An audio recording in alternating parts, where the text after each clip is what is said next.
This is Bob Lemon, CEO of Bob Lemon Productions, CEO of the Lemonade Stand, Gangster or Rehabilitated. This thing here is real for more than one reason. It's real because of the fact that life is too short to wait.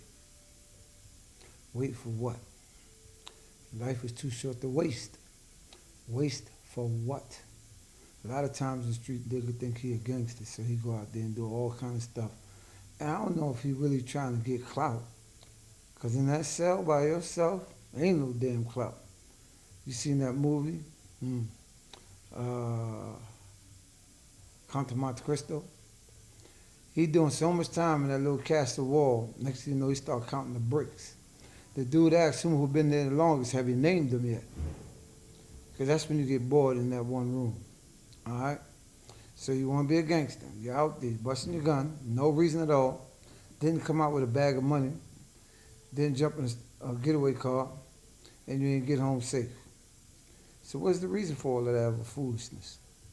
Trying to be cool? Nah, I don't think that's it. I ain't going to tell you that. Because you'll be cool walking around with a pair of brand new Nikes on, your dungarees looking fresh, and a nice sweater. All right, that's being cool.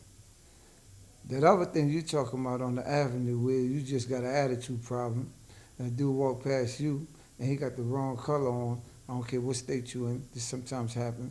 But in New York City, that don't happen for color reasons. It happened because the nigga looked at me funny. I don't know, is he a op or what? Is he a, did my cousin have a beef with him before?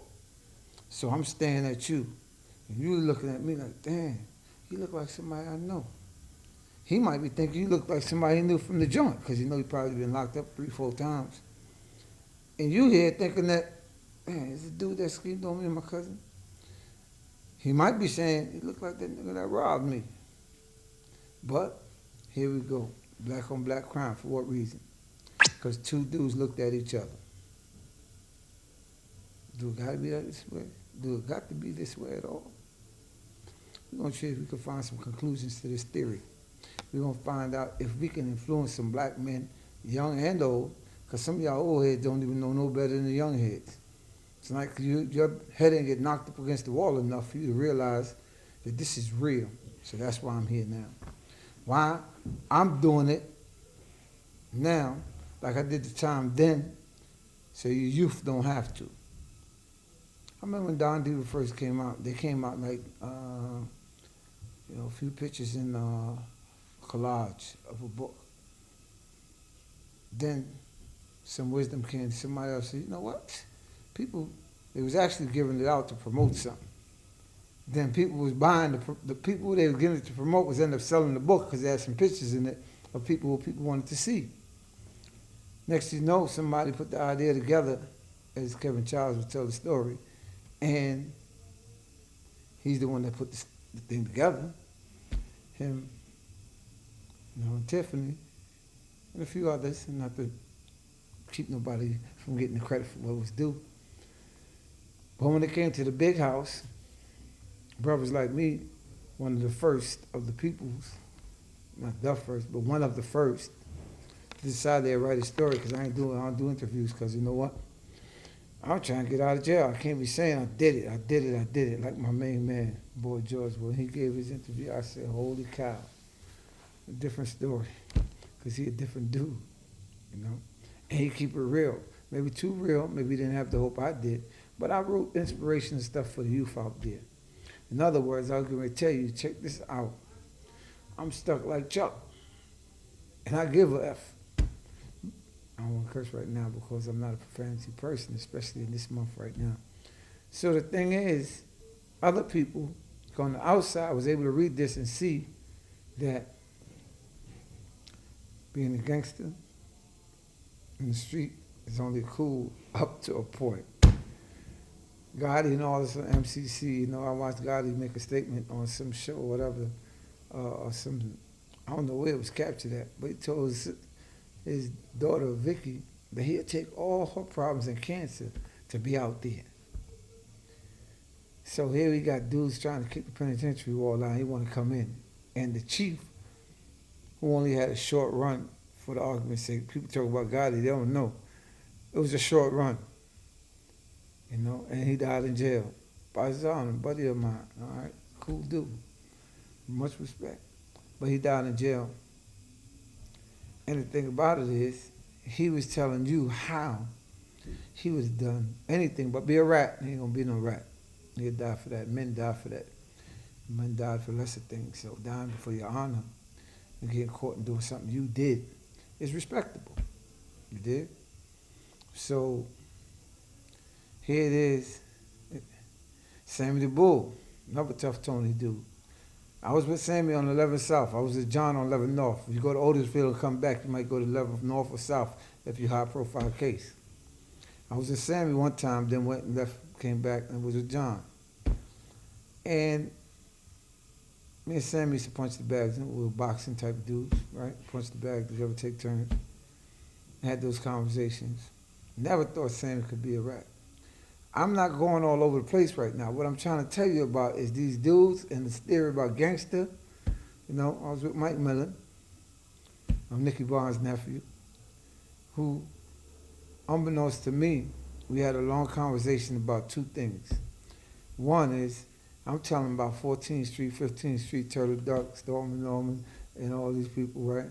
Uncle Frank, that's Frank James for the record. And I know Mike is, Nicky nephew. I know Mike was in the San Joe Aces because I was telling him about how we used to be in there with nobody in there running around them little long tables. Mike said that's where all the work used to be built up at, fixed up at, packaged up at. I said, Bill, they built a bankroll with that joint. So here it is now. Mike died in jail too, for the record. And Allah raised him and forgive him his sins. He died Muslim, Hafiz. And my main man, different joints together. So I'm with these guys that people say, Tough Tony? Yeah, they tough. That was a phrase we used back then. I actually knew a dude named Tough Tony. That was another one of my men. But that gangster thing, for you youngsters who think you're real tough because you bust your gun. Some people kill because they're scared. Some people kill to impress somebody. Some people so, low value for life. And for their life too, because 9 times out of 10, especially today, you go into jail because there's cameras everywhere. Walking cameras with eyes, they snitching. And then you got also these sound things. But even back then. So I'm telling you about the gangsters, right? Briefly. And a little tale. Told you about some big boys that y'all know is certified. Because Mike Millen, did 7 years. He was on his way out from Lewisburg. Came down where I met him at in MCC, New York. Gave him 5 bodies. All the people me and him was talking about, I was telling him I used to be on the corner. I was lookout for 1st and 14th Street PC crew. They moving up, end up watching the stash in the house, this, that, and other.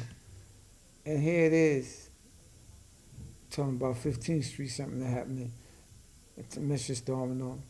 Mike told me they indicted him before he was going home for killing 5 people that I mentioned that was moving heroin. So Mike was doing this time, getting ready to go home, and some sucker, I gotta call him a sucker, brought him in,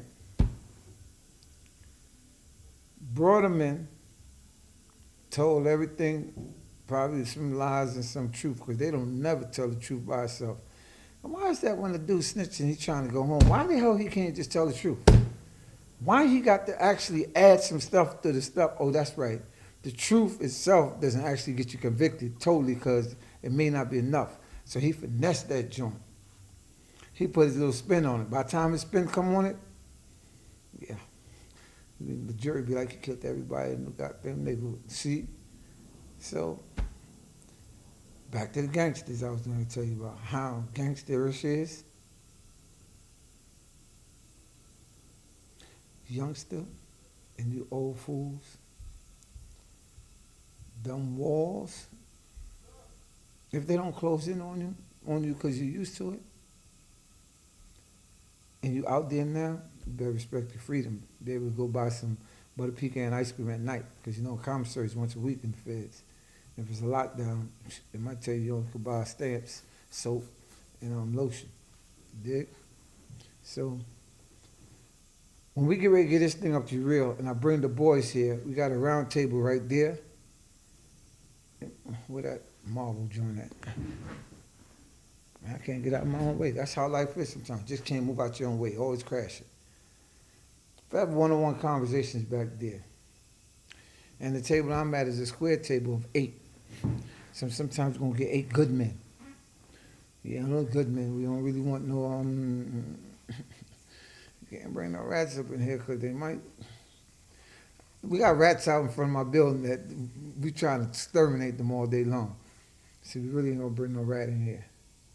At the same time, we might bring 8 good women in here to tell us, all bad, because you know they like baddies these days and whatnot. That's the cool statement. We might bring some baddies in here to explain to us men who left the street because a girl accused me that you left us out here. That's what you did. That's why I like it. And they had to make it, and they did. Women are doing good today. Kudos to the sisters who held up and changed their life, changed their path. And even not changed their life, but right, made a way to make it happen for themselves in that life. That was cool. And y'all strong, y'all driving the Beamers and the Benzes, good credit and all that. Job feeling good, right? So I really want to sincerely say, we're sorry we left, but it made y'all a better women in some cases. Other cases, the kids suffered. The children suffered. They didn't have that dual parent in the house, even though there was no dual parents in the house anyway, because most of these guys, including myself, was all over the place. My name is Bob.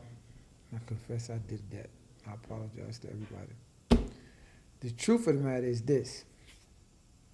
There ain't no such thing as do-overs. All right, you get a second chance. That's if you survive and make it through the federal system or any penal institution you're in. And if you survive out here when you get here, because a couple of dudes came out from the big house talking about somebody owed him something. Pop! Next, you know, okay, we're going to another funeral. Came out here talking about somebody owed him something. I said, no, we don't. Take 2 of these and go on to sleep. Dirt nap. That's not cool. You spent so much time in the big house. What was you thinking about all that time? Wasn't that freedom? Some nookie? You came out, you got some nookie, you got freedom. Make something happen. Because we both know we was working for I work for $27 a month. Because really, I want to be an orderly because I don't want to have no schedule. I don't want nobody waking me up. I want to do my little 15-minute job. Then after that, I want to be able to go to work out. After I take a nap, though, because I'll be taking naps. And I want to go work out. I want to go to the law library. So we already know how to work for $7, $8 a month. Talking about we rich now, jailhouse rich, because $26 that minimum wage is on a month. Yeah, I did say that, a month. So that gangster shit is crazy. You out here trying to do it for clout. Do it for clout. Do it for clout. So they can hold my name. Yeah, not one of them niggas yelled your name, we knocking out a penitentiary door coming to see you. And if it is 1 or 2, sometimes some dudes do surprise you. And then it'd be one girl, she come out of nowhere and surprise you too. And then you gotta remember she's special. Because you ain't even count on her. Once you did count on, doing their thing. And life goes on, and you can't blame people. Yes, you could. Niggas should be your friend because you their friend. But the truth of the matter is, you know how they say good help is hard to find? Try to find a friend, a sincere one, and you'll really know hard to find. Because you know out of sight, out of mind, that theory, that shit goes real deep when you get life in the prison. No possibility of parole. Dudes you thought loved you to death, or for sure you loved them, you realize, right? Absent make the heart go fonder. That's a statement for some people in a romantic movie. That ain't real. So back to Gangster. I laid out a few things to you about the outset of Gangster and Rehabilitated. I want to hear some people tell me, am I wrong? Is my theory just something that happened with me and a few good men? Or is these youngsters out here missing the point? And these old heads, old fools, because I know they know some youngsters copying something that they never seen before. They copying from somebody right in the area with them. Damn, it's sad when black on black crime take place. You know, if you ain't got no food in your stomach, you gotta eat. Ain't nobody gonna say you wrong for not trying to find a way to get some food. Normally that ain't the case, because most of us, when we get ready to do that thing called hustle, illegally, whatever, we get food. Kind of get a little greedy after a while, get fat. You're like, damn, I don't want to lose no weight, so I keep getting more food. Then at the same time, people seeing you, they're around you, they say they want to eat too, so you feed them. Your food shrinking up, so you say, I'm gonna get more food. Even if the abundance of food come, now here comes the addiction statement. Can a person admit when they're addicted? Yeah, criminal lifestyle is an addiction. You either got addicted, found yourself hooked on getting fast money, fast women, fast cars, your name on a balloon, reading your own memo. What the hell am I doing now? You may sit in a room like this, don't owe nobody nothing, a bunch of change in your pocket, and realize I can't quit because it's too damn good. So who's going to be hating on you for that? The federal government or the state. But you got to remember that when they're hating on you, that's their job. Because you're now part of the underworld and probably don't pay taxes, but you probably do pay taxes, all the stuff you buy and spend. So gangster got to consider a lot of things when he's in the street. I was never a gangster. That's right. I was a guy in the street caught up in a life being a gangster. Yeah, I grew up a church boy. Went to Chambers Memorial Baptist Church, Wagner. All right, so a lot of people was in the church till they did their own thing. That was up to I was 13 years old. In church, still doing the wrong thing after church, petty thief and all that other stuff. But how do you define a gangster for me to come here and tell you I wasn't a gangster? All right, that ain't the conversation for now. That's just my theory. People got their own statements about me. A lot of them not true. They wasn't there. They wasn't eyewitnesses. They're reading the memos. They've been floating around. Don't know who started the memo. They name ain't on it. So here I'm now trying to find out how I can save the youth of my generation. Why? Because being a gangster in jail ain't cool. Because why? So many people think they gangsters in jail. They were just killed for no apparent reason because they mad as hell they did, even though they did it. Or maybe they didn't do it. Maybe they was around somebody that did it and they approved of it and got caught up in it. That happens. Very rarely, but it happens. So when they say birds of a feather flock together, you better look around and see if the dude's feather is the same as yours. If it ain't, adios amigos. I got to make my move and get away from you. And don't think everybody's going to think like you or be like you. You know, generous guy, nice guy, want to be helpful to the neighborhood, help people. First thing go wrong, dude be like, I don't know why he did that. I wouldn't have did it. It happened to me 2, 3, 4 times. I was like, how the hell I do the same thing over and over again?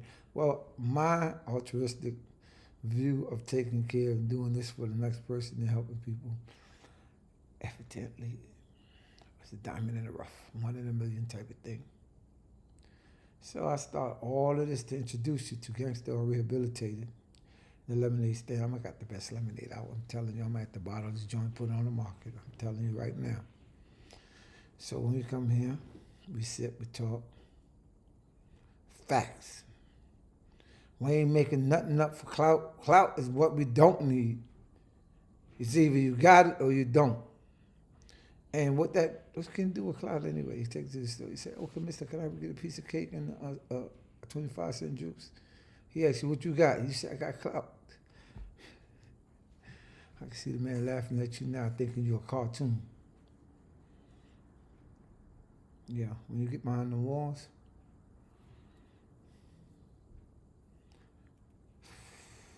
same dude you be talking about, he looked at you funny, or he got this color on, or he from that set. You know what? He gonna be your best friend now in the feds.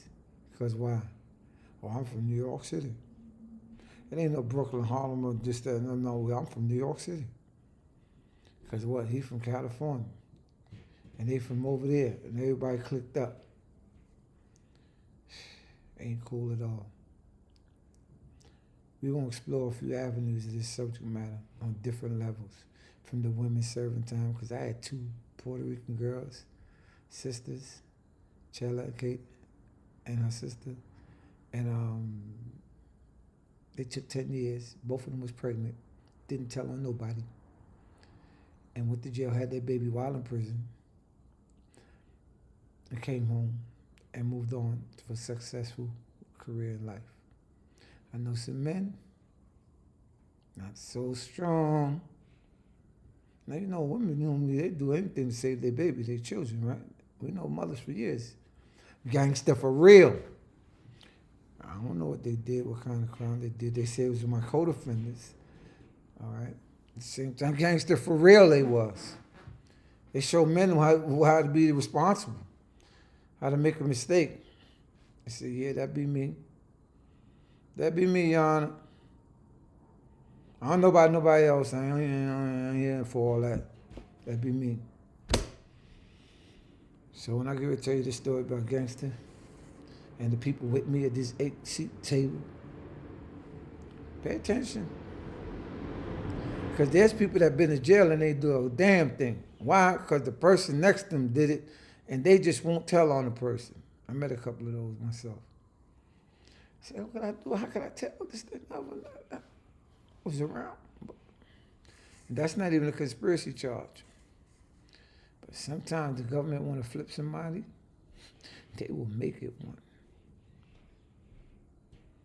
So life is sweet, life is good, I'm home.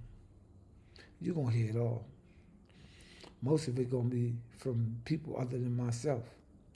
Because this ain't going to be no one story come from Bob Lemon, a.k.a. Alameen, a.k.a. Robert P.A.N.T.O.N. Nah, other people going to tell you about it. I met Pete Rollout, an MCC, coming down on the writ. All the time he was doing, when he riding his stationary bike, Law Library, working out, doing crazy time in Lewisburg. And I'm telling you, he gonna be here to tell you himself about what you're facing in the judicial system if you go to the feds or the state. Because you know why? We became lawyers. They called us jailhouse lawyers in the Supreme Court. And at the same token, you can get a lot of people out of jail sometimes, as Pete probably did. I know he did. And reduced a lot of sentences. I reduced a few in my paralegal studies and practicing law. I'm telling you right there, that's what smart people do when they go to jail. They try to find out how to get out of jail, not how to stay in there. Running around stabbing people up, moving drugs here and there. They got an old adage that said, if you find yourself in a hole, stop digging. Most people didn't get the memo. So, Gangster or Rehabilitated, the lemonade stand. Pete Rollock's son right now is in ADX. They got him on a case called Sex, Money, and Murder, and that was his crew, and blood this and that, whatever case is. But he in ADX, not even getting a chance to change his life and rehabilitate, which is what the penal system is about, guilty or not guilty. I was in prison, so I don't know what he did out here. And when I was in prison, I wasn't concerned about what's going on out here except for family, you know. But they put him in ADX and got him on lockdown and this, that, and other, which is somewhat illegal. Based on his case, he's being punished to go to prison, but now in prison, they don't send him to ADX, and he didn't even do nothing to get there yet. Sentenced and sent there. We're going to talk about it all. We're going to figure this shit out. Is we getting bamboozled all over again? Or is we setting ourselves up for the kill? You know, walking into a kill zone, we expect all kinds of stuff to happen. And is that what we're doing in the ghetto? Is that what we're doing in the ghetto? Our own worst enemy.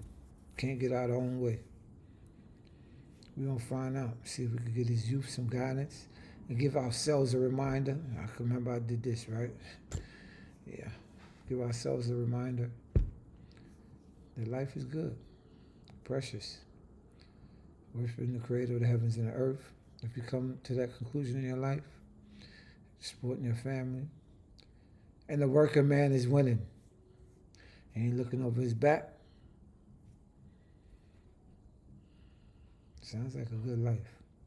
So you gangsters out there, you stay tuned, and you can see if I'm really talking about you, although I ain't met you yet. And is this for you what I'm saying? Because truth be told, it's out of love. Because I did the time so you won't have to. Remember that. Bob, love, and peace. I'll get back to you.